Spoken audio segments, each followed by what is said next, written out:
think you know the story. 3 pigs, 3 houses, 1 big bad wolf. A warning for children, a moral about hard work. Simple, harmless, familiar. But what if this innocent tale hides something much older, much darker? Because long before the pigs built houses of straw, stick and brick, they were offerings laid on stone altars. And the wolf, he wasn't just a predator. He was the one they feared would come if the sacrifice failed. The version you know, where the lazy pigs get eaten and the hard-working one survives. That's the sanitized retelling. The original folk tales speak of something else entirely. Of winters so harsh that families had to choose which children would starve.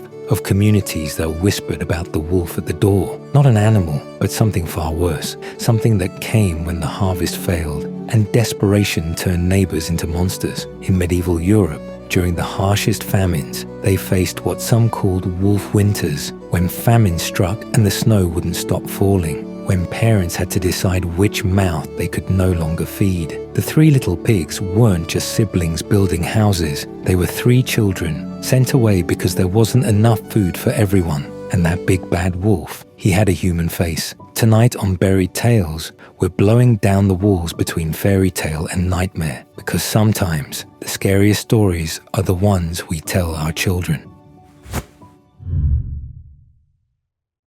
The version burned into our collective memory came from Joseph Jacobs's English fairy tales in 1890. But Jacobs wasn't creating. He was preserving something that had already been whispered for generations. 4 years before Jacobs, folklorist James Orchard Halliwell documented something remarkable in the 5th edition of his Nursery Rhymes of England in 1886. For the first time in recorded history, someone captured those haunting words. Not by the hair of my chinny chin chin, and I'll huff and I'll puff and I'll blow your house in. These weren't Halliwell's inventions. He was merely the first to trap them on paper, pulling them from the shadows of oral tradition, where they'd lived for centuries. The deeper you dig, the stranger this tale becomes. Travel back to Dartmoor in 1853, and suddenly the pigs vanish completely. Instead, 3 pixies face off against a cunning fox. The characters change, but the skeleton remains intact. 3 dwellings built with increasing desperation,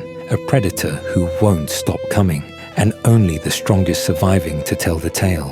In 1885, Thomas Crane uncovered an Italian version featuring 3 young goslings desperately trying to escape a wolf's jaws. The same dark pattern emerges across Europe, India, America. Everywhere humans have gathered to share stories. 3 siblings, 3 shelters, 1 survivor who watches the others fall.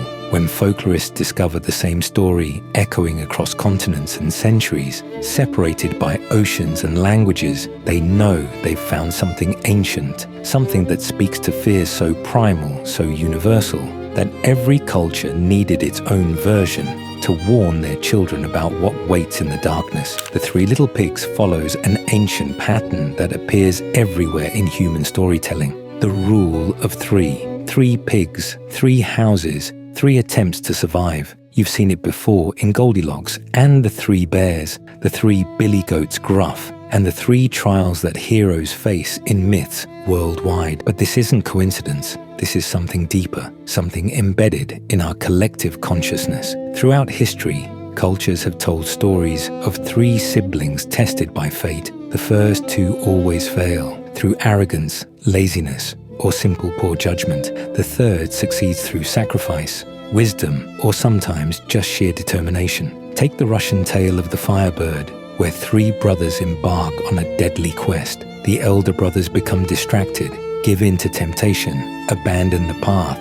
Only the youngest perseveres through suffering and claims the ultimate prize. But here's what should keep you up at night. These stories aren't just creative fiction, they're memories. Ancient memories passed through countless generations until the original truth became lost in translation.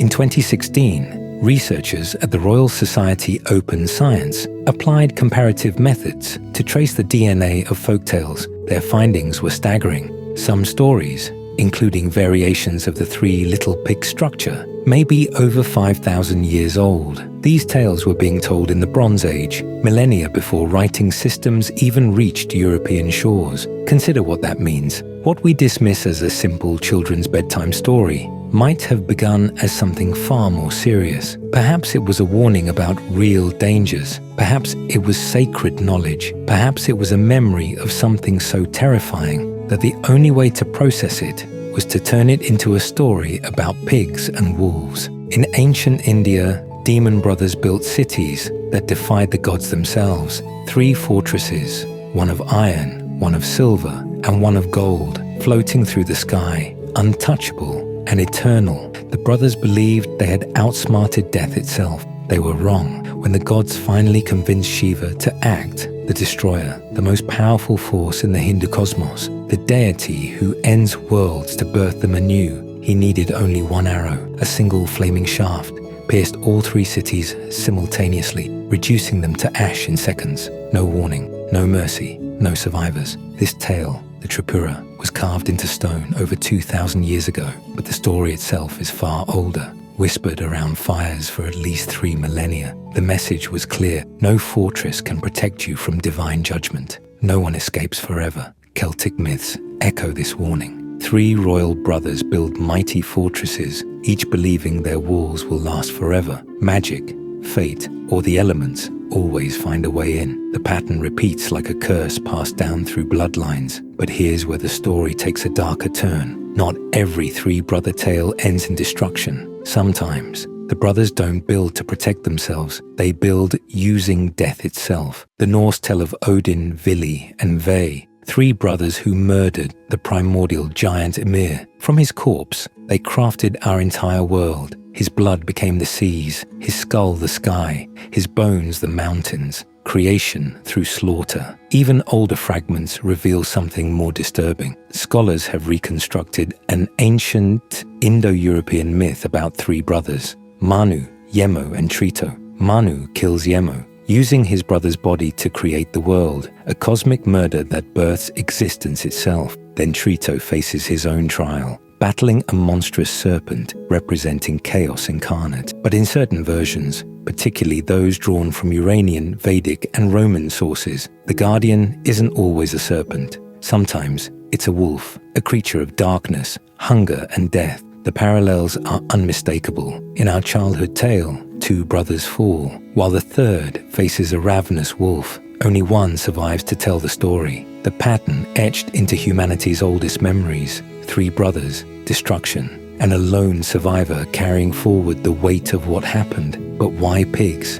Why not 3 little rabbits, 3 little sheep, 3 little chickens? The answer lies buried in rituals so ancient, most of us have forgotten they ever existed. In the ancient world, pigs weren't just farm animals, they were sacred offerings. And the number 3? That wasn't random either. It connected to disturbing rituals that would make your skin crawl. During Greece's Thesmophoria ceremonies, secret rites so mysterious that men were forbidden from even witnessing them, pigs were thrown into underground pits as sacrifices to Demeter and Persephone. These weren't clean, quick sacrifices. The pigs were left underground to rot, their decomposing bodies later exhumed and mixed with seed grain. This grotesque mixture of death and decay was then plowed back into the earth. The ancient Greeks believed this would ensure a good harvest, that death would literally feed new life. Pigs were chosen for a reason. Unlike sheep or goats, those gentle, manageable creatures, pigs were wild, uncontrollable, violent when cornered. They rooted in dirt, fattened quickly, and when slaughtered, they bled profusely. They belonged to the realm between life and death, perfect for rituals that demanded blood. The evidence isn't just mythological, it's archaeological. At Glauberg in Germany, researchers discovered ritual pits containing piglet bones deliberately arranged beside burnt grain and human remains. In Mycenaean Greece, similar pits held tiny piglets buried whole, offerings to underground deities who controlled harvest and rebirth. Even the Norse had their version. During winter solstice, a wild boar was sacrificed to Freya, god of peace and plenty. This happened at the year's darkest moment, when death seemed to rule everything. The sacrifice was meant to bring back the light. Here's the disturbing part. In many Mediterranean traditions, pigs served as spiritual stand-ins for humans. When the gods demanded blood but human sacrifice was too costly or forbidden, pigs took our place, They died so we could live. So when three little pigs venture into the world only to face a wolf that wants to devour them, we're not reading a children's story. We're remembering something much older, a cultural memory of sacrifice, of offerings made to darkness, of death bargained for survival. The wolf at the door isn't just a predator, it's the ancient darkness that has always demanded payment in blood. But what about the wolf? Throughout human history, wolves have stalked the borderlands between reality and nightmare. In Norse mythology, the giant wolf Fenrir waits at the end of time, destined to devour the sun itself and plunge existence into eternal darkness, the first horrifying act of Ragnarok. Among ancient Slavic peoples, the wolf served as a threshold guardian, a creature that moved freely between the world of the living and the realm of the dead. These weren't just stories, they were warnings wrapped in mythology, teaching survival through terror. But the wolf in our tale carries something stranger than fangs or claws. Remember those words? I'll huff and I'll puff and I'll blow your house down. Not teeth tearing through wood and straw, but breath, wind, an invisible force of destruction. Strong winds do howl like wolves in the night, but maybe this wolf was never meant to be flesh and blood at all. Here's where archaeology reveals something disturbing. Across prehistoric Britain and Europe, researchers have uncovered evidence of deliberate destruction. Perfectly good wooden homes, structurally sound, intentionally burned to the ground. At Durrington Walls, near Stonehenge, round houses were inhabited for just one season before being torched, not by invaders, not by accidents, but by the very people who built them. Scholars believe these were ritual sacrifices,